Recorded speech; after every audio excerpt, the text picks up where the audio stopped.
लोकमत लाईव्हमध्ये मी मयुरी चव्हाण आपल्या सर्वांचं स्वागत करते. मराठा योद्धा मनोज जरांगे पाटील यांना हॉस्पिटलमधून डिस्चार्ज मिळाल्यानंतर महाराष्ट्र राज्यामध्ये त्यांच्या वेगवेगळ्या ठिकाणी सभा होत आहेत आणि आज ऐतिहासिक कल्याण नगरीमध्ये सुद्धा जरांगे यांची भव्य दिव्य अशी सभा संपन्न होणार आहे आणि या सभेची अंतिम तयारी संपूर्ण झालेली आहे. मी आता सध्या आहे कल्याण पूर्वेतील पोटे मैदानामध्ये. या ठिकाणी आपण बघू शकता की समोर मोठा पोलीस बंदोबस्त या ठिकाणी उपस्थित आहे आणि पोलिसांना जे वरिष्ठ असतील त्यांच्याकडून सूचना दिल्या जातात की कशा प्रकारे या सभेमध्ये सुरक्षिततेच्या दृष्टीने उपाययोजना केलेली असेल. या ठिकाणी वरिष्ठांकडून पोलिसांना गायडन्स करण्यात येते. आपण समोर बघू शकतो की या ठिकाणी शेकडो पोलीस पोटे मैदानात सध्या आपल्याला उपस्थित दिसत आहेत आणि इतकेच पोलीस मैदानाच्या बाहेर सुद्धा आहे. या ठिकाणी स्टेजवर जर आपण बघितलं तर छत्रपती शिवाजी महाराज यांचा भव्य दिव्य असा पुतळा आपल्याला या ठिकाणी दिसू शकतो. कारण कल्याण नगरीला एक ऐतिहासिक पार्श्वभूमी आहे. या ठिकाणी दुर्गाडी किल्ला आणि या दुर्गाडी किल्ल्याचा इतिहास सुद्धा वेगळा आहे. या ठिकाणी छत्रपती शिवाजी महाराजांच्या पदस्पर्शाने पावन झालेली अशी ही भूमी आहे आणि आज याच भूमीमध्ये जरांगे पाटील यांची तोफ धडाडणार आहे. त्याचप्रमाणे मुख्यमंत्री एकनाथ शिंदे यांचे पुत्र तथा कल्याण लोकसभेचे खासदार श्रीकांत एकनाथ शिंदे यांचा हा मतदारसंघ आहे आणि विशेष गोष्ट म्हणजे शिंदेंकडून सुद्धा जरांगे यांचं स्वागत करण्यात आलेलं आहे. कल्याण शहरामध्ये मराठा क्रांती मोर्चाकडून सुद्धा बॅनर लावण्यात आलेले आहे. मात्र महत्त्वाची गोष्ट म्हणजे शिंदे गटाकडून सुद्धा जरांगे यांचं स्वागत करण्यात आलेलं आहे आणि हा विषय जो आहे तो चर्चेचा विषय या ठिकाणी कल्याण शहरामध्ये ठरलेला आहे. आपण बघू शकता की या ठिकाणी जी तयारी आहे ती अंतिम टप्प्यामध्ये आलेली आहे. या ठिकाणी कल्याण असेल, डोंबिवली असेल आणि नजीकचा जो परिसर असेल त्या ठिकाणाहून अनेक जे मराठा बांधव आहे, भगिनी आहेत ते या ठिकाणी थोड्याच वेळामध्ये दाखल होणार आहे. काही नागरिक या ठिकाणी आतापासूनच आलेले आहे. त्यासोबतच जरांगे पाटीलांचं आपण बघू शकता की या ठिकाणी भव्य दिव्य असं हे पोस्टर लावलेलं आहे. इथे मराठ्यांची विराट सभा असं लिहिण्यात आलेलं आहे आणि केवळ एकच खुर्ची जी आहे ती व्यासपीठावर ठेवण्यात आलेली आहे. आपल्यासोबत या ठिकाणी काही भगिनी सुद्धा आहे. आपण त्यांच्याशी सुद्धा बोलण्याचा जो आहे तो प्रयत्न करणार आहोत. या भगिनी ज्या आहेत, स्वागत आहे ताई तुमचं लोकमतमध्ये. काय सांगाल, आज ऐतिहासिक कल्याण नगरीमध्ये जरांगे पाटील हे येणार आहे, काय भावना आहेत? खूप छान भावना. अक्षरशः म्हणजे असं वाटतं की आमच्यासाठी ही दिवाळीच आहे. आमचा पोशिंदा म्हणजे आमच्या मराठ्यांचे जे योद्धा आहेत माननीय श्री मनोज जरांगे पाटील हे इथे आमच्या ऐतिहासिक नगरीत आज येतात. खूप उल्हास आहे. खूप हे दिवाळीसारखं आम्हाला असं भास होतोय की खरंच आज आमची दिवाळी आहे का, कारण आम्ही दिवाळी कोणीही मानवली नाही का, पण ते येतात आहेत. त्यांच्या स्वागतासाठी आम्ही इतके सज्ज झालो आहोत आणि सगळीकडे खूप आनंदाचं, उत्साहाचं आणि सगळे मराठी आज खूप एक होतात आहेत. खूप आनंद आहे. नक्कीच आपल्यासोबत इतर सुद्धा मराठा बांधव आहे, आपण त्यांच्याशी सुद्धा बोलण्याचा प्रयत्न करूयात. या ठिकाणी आपण बघू शकता की भव्य दिव्य अशी सुबक रांगोळी सुद्धा काढण्यात आलेली आहे. ही रांगोळी सुद्धा आपण लोकमत लाईव्हच्या माध्यमातून पाहणार आहोत. काही कलाकारांनी जरांगे पाटील यांची सुंदर अशी रांगोळी या ठिकाणी रेखाटली आहे. खरं तर ही रांगोळी बघून तुम्ही सुद्धा या कलाकारांचं कौतुक कराल. या ठिकाणी आपण बघू शकताय की ही जरांगे पाटलांचे जे चित्र आहे ते रांगोळीच्या माध्यमातून या ठिकाणी रेखाटण्यात आलेलं आहे. काका, काय सांगाल, या ठिकाणी तुम्ही आज ही सुंदर अशी रांगोळी काढली आहे, कधीपासून तुम्ही ही रांगोळी काढतायत आणि काय भावना आहे ते रांगोळी काढताना? माझं नाव सुनील चव्हाण, कोळसवाडीत राहतो कल्याणमध्ये. मी एक मराठा आहे. माझी 4 मुलं मला शिक्षणासाठी जे अतोनात परिश्रम करायला लागले आणि मी एक देणं लागतो मराठा समाजाचं, तर माझ्यातर्फे एक काहीतरी देणं असावं म्हणून आज सौभाग्याची गोष्ट आहे की एक मराठा योद्धा जरांगे पाटील साहेब इथे येत आहे आणि त्यांना एक माझ्याकडनं एक समाजातर्फे देणं म्हणून मी काहीतरी करावं, फुल नव्हे फुलाची पाकळी म्हणून मी एक रांगोळी रेखाटण्याचा प्रयत्न केलेला आहे, एक माझ्यातर्फे त्यांना भेट म्हणून. आणि आम्ही सदैव त्यांच्या पाठीमागे आहे. हे यातनं आम्हाला दर्शवायचं आहे, एक मराठा, लाख मराठा, कोटी मराठा. नक्कीच आपण या ठिकाणी बघू शकता की सुंदर अशी जी रांगोळी आहे ही या कलाकारांनी या ठिकाणी रेखाटली आहे. त्यासोबतच आपल्यासोबत मराठा बांधव सुद्धा आहेत. आपण त्यांच्याशी सुद्धा बातचीत करूया. काय सांगाल, जरांगे पाटील यांनी मराठा आरक्षणाचा जो मुद्दा आहे तो चांगलाच लावून धरलेला आहे. मात्र त्यानंतर राज्यामधले वेगवेगळे नेते असतील, छगन भुजबळ असतील किंवा इतर काही नेते असतील, यांच्या वेगळ्या प्रकारच्या प्रतिक्रिया मराठा समाजाबद्दल आणि जरांगे पाटलांच्या विरोधात आलेल्या आहेत. तर याबद्दल तुम्हाला काय बोलायचं आहे? जरांगे पाटलांच्या विरोधात ज्या प्रतिक्रिया छगन भुजबळांनी त्या दिलेल्या आहेत, तर मराठा समाज छगन भुजबळांच्या त्या वक्तव्याला महत्त्व देत नाहीये. छगन भुजबळांना मराठा समाज पूर्णपणे एकवटलेला आहे. छगन भुजबळांसारखे नेते जे बोलायचे काम करतात, समाजामध्ये तेढ निर्माण करायचे काम करतात, त्याच्याकडे मराठा समाज पूर्णपणे दुर्लक्ष करतो. अशा नेत्यांना आम्ही हे करत नाही, जुमानत नाही.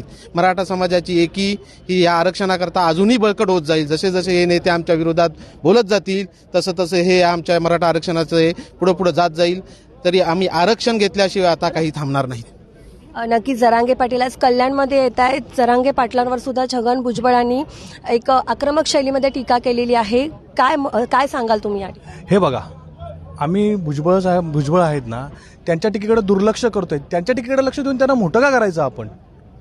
आज तुम्ही ओबीसी समाज आणि मराठा समाजामध्ये तेढ निर्माण करतात. आम्ही आज भावकीने गुण्यागोविंदाने राहतो आणि तुम्ही तिथं अजून भांडणं लावून आमच्यामध्ये फूट पाडण्याचा प्रयत्न करतात. आम्ही या गोष्टी जुमानत नाहीयेत. आम्ही सगळ्यांना समान मानतो. आम्ही फक्त आमचा हक्क मागतो. ओबीसीमधून आम्हाला जे आरक्षण पाहिजे आहे ते आम्हाला मिळणं, त्यावेळेस जरांगे साहेब जे करतायत त्याला आम्ही पाठिंबा देतोय. म्हणून आज कल्याणसारख्या ऐतिहासिक नगरीमध्ये ऐतिहासिक विराट सभा आज इथं संपन्न होत आहे.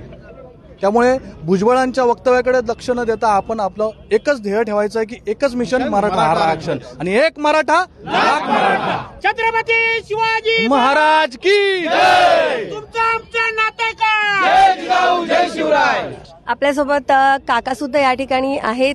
काका, काय सांगाल, तुमच्या काय भावना आहेत? आपण बघतो की जरांगे पाटील यांनी उपोषण केलं, त्यानंतर त्यांनी आता राज्य सरकारला मुदत दिलेली आहे. मुख्यमंत्री या अगोदर सुद्धा अनेक मराठा मुख्यमंत्री महाराष्ट्र राज्याला लाभलेले आहेत आणि आत्ताचे जे मुख्यमंत्री आहेत ते सुद्धा मराठा समाजाचे आहेत आणि त्यांचे जे पुत्र आहेत श्रीकांत शिंदे यांच्या मतदारसंघामध्ये आज जरांगे पाटील येत आहेत. काय सांगाल तुम्ही? मॅडम, ह्या आपल्या चॅनलतर्फे मी आपल्याला त्यांना संदेश सांगतो की किती मराठा आमदार असू द्या, खासदार असू द्या, तुम्ही इकडं तिकडं न फिरता डायरेक्ट सभागृहामध्ये विषयाला चालना द्या. मराठा समाजाला आरक्षण द्या. आम्ही ओबीसी, आम्ही सर्व भाऊ आहोत. एक मराठा लाख मराठा ह्या उद्देशाने छत्रपती शिवरायांनी तसं महाराष्ट्र देश घडवलेला आहे, त्या पद्धतीने आम्ही सर्व सख्खे भाऊ आहोत. त्याच्यामध्ये उद्देश काही नाही. राजकारणी लोकांना काय करायचं ते करू, आम्ही सकाळ मराठा सर्वजण एकत्र आहोत, हेच मी त्यांना संदेश सांगतोय. नक्कीच ओबीसी आणि मराठा समाजाचे जे नागरिक आहेत त्यांच्यामध्ये काही नेते भांडण लावायचा प्रयत्न करतायत का? अहो, ते नेते भांडण लावतात ते आम्हाला माहिती पडतंय. आम्ही कुठं त्यांच्याकडे दुर्लक्षच करतोय. आमचं एकच आहे की मराठा आरक्षण, बाकी काय नाही. ओबीसी असू द्या, सर्व जाती धर्माची लोक आम्ही सर्व एकच आहोत. ह्याच्यामध्ये ते भांडणं लावतायत त्यांच्या स्वार्थीपणासाठी. थोडक्यात सांगायचं, गावच्या भाषेमध्ये मटणाच्या वाटणीसाठी त्यांची भांडणं होऊ द्या, त्याचं आम्हाला देणं गेलं काय नाही. आम्हाला फक्त मराठा समाजाचं आरक्षण आणि आम्ही सर्व बंधू भाऊ सर्व एकत्र नसतोय. तुम्हाला राजकारणाचं काय तिकडे करायचं ते करा, पण आमच्या मराठा समाजाला आरक्षण द्या. नक्कीच या काकांनी राजकारणाला चांगलीच या ठिकाणी चपराक मारलेली आहे. आपल्यासोबत इतर सुद्धा काही बांधव आहेत, आपण त्यांच्याशी बोलूया. काय सांगाल, काकांनी आता राजकारणाला काय सुनवायचं ते सुनावलंय. तुमच्या भावना आज काय आहे? ऐतिहासिक कल्याण नगरीमध्ये आज जरांगे पाटील येणार आहेत. ऐतिहासिक कल्याण नगरीमध्ये आज मराठा योद्धा जरांगे पाटील या ठिकाणी येत आहेत. मी तर अशी तुलना करेल की मराठ्यांना अशी पार्श्वभूमी आहे, छत्रपती शिवाजी महाराजांनी सुद्धा आपला प्राण तळहातावर घेऊन ते हिंदवी स्वराज्यासाठी लढले आणि हिंदवी स्वराज्य मिळेल हे स्वप्न पाहिलं. खरं तर हे स्वप्न होतं, पण जेव्हा एखादा योद्धा आपला प्राण तळहाताशी घेऊन लढायला निघतो त्यावेळेस ते स्वप्न पूर्णच होतं. आणि इथे सुद्धा मराठा योद्धा जरांगे पाटलांनी सुद्धा आपला प्राण तळहातावर घेतला आणि मराठा आरक्षणासाठी लढायला निघाले. हे स्वप्न सुद्धा पूर्ण झाल्याशिवाय राहणारच नाही, कारण याला छत्रपती शिवाजी महाराजांची पार्श्वभूमी आहे. मी अगदी छातीठोकपणे सांगतो. राहिला प्रश्न राजकारणाचा. आता काय होत चाललंय, राजकारणामध्ये पोलरायझेशन होतंय की काय याची काही लोकांना भीती वाटायला लागते. आतापर्यंत कोणी जागं नव्हतं, ओबीसींना संघटित करण्यासाठी कोणी बाहेर आलेलं नव्हतं. जरांगे पाटील बाहेर आले आणि मराठ्यांचं संघटन व्हायला लागलंय आणि मराठ्यांचं पोलरायझेशन होईल की काय या भीतीने काहींच्या पायाखालची वाळू सरकायला लागली आणि मग त्यांनी आता सभांचा सपाटा सुरू केलाय आणि चांगलं काम चाललंय त्याच्यावरून दुर्लक्ष करण्यासाठी, विचलित करण्यासाठी अवास्तव वक्तव्य करायला सुरुवात केली असं मी म्हणेल. खरं जर करायचं असेल या कामामध्ये तर हे आरक्षणाचा मुद्दा केंद्र सरकारपर्यंत पोहोचवलाच पाहिजे. केंद्र सरकारला आपल्या सर्वच खासदारांनी एकत्रित मिळून हलवलं पाहिजे आणि विशेष अधिवेशन बोलून हा मुद्दा त्या ठिकाणी मांडला पाहिजे आणि आरक्षण हे 50%हून अधिकपर्यंत नेलं पाहिजे. मराठ्यांचं आरक्षण टिकलं पाहिजे ही या निमित्ताने आम्ही सर्व मराठा बांधव अपेक्षा करतो. नक्कीच आपल्यासोबत इतर सुद्धा तरुण आहेत. या तरुणाला सुद्धा काहीतरी आपल्या भावना मांडायच्या आहेत. काय सांगा? हेच भावना आहेत की आपले मराठा योद्धा मनोज जरांगे साहेब आमच्या या कल्याण ऐतिहासिक नगरीमध्ये आज येत आहेत. गेले अनेक दिवस, अनेक वर्ष मराठ्यांना जे संघटित करण्याचं काम हे आमच्या मराठा योद्धा मनोज जरांगेंनी केलं. सरसकट कुणबी प्रमाणपत्र, त्याचबरोबर ओबीसीमधून 50%चं आरक्षण आहे. हे गेले अनेक वर्षाचा लढा तो कुठेतरी आता यशस्वीरित्या होत आहे आणि आपण सगळे मराठी जेवढे आता जे राजकारणात आहेत त्यांना बी आमच्या सर्वसामान्य एक युवक वर्गांची विनंती आहे की आपण असा एकत्र लढा करण्याचं काम करून खरोखरच आपले जे मागणे आहेत त्या पूर्ण करण्यात याव्या. नक्कीच आपण बघितलं की मराठा बांधवांनी या ठिकाणी आपल्या ज्या भावना आहेत त्या व्यक्त केलेल्या आहे. अवघ्या काही तासांमध्ये जरांगे पाटील यांचं ऐतिहासिक कल्याण नगरीमध्ये स्वागत होणार आहे आणि जरांगे यांच्या निशाण्यावर आज कोण असणार आहे, जरांगे आज ऐतिहासिक कल्याण नगरीमध्ये काय भाष्य करणार आहे याकडे संपूर्ण महाराष्ट्राचं लक्ष लागून राहिलेलं आहे. या संदर्भातील सर्व अपडेट्स आम्ही तुमच्यापर्यंत पोहोचवणार आहोत. तुम्ही पाहत रहा लोकमत. योग्य ती व्यवस्था आहे की नाही पाणी करायचे, पोलिसांनी दिलेल्या सर्व सूचनांचं आपण सगळ्यांनी पालन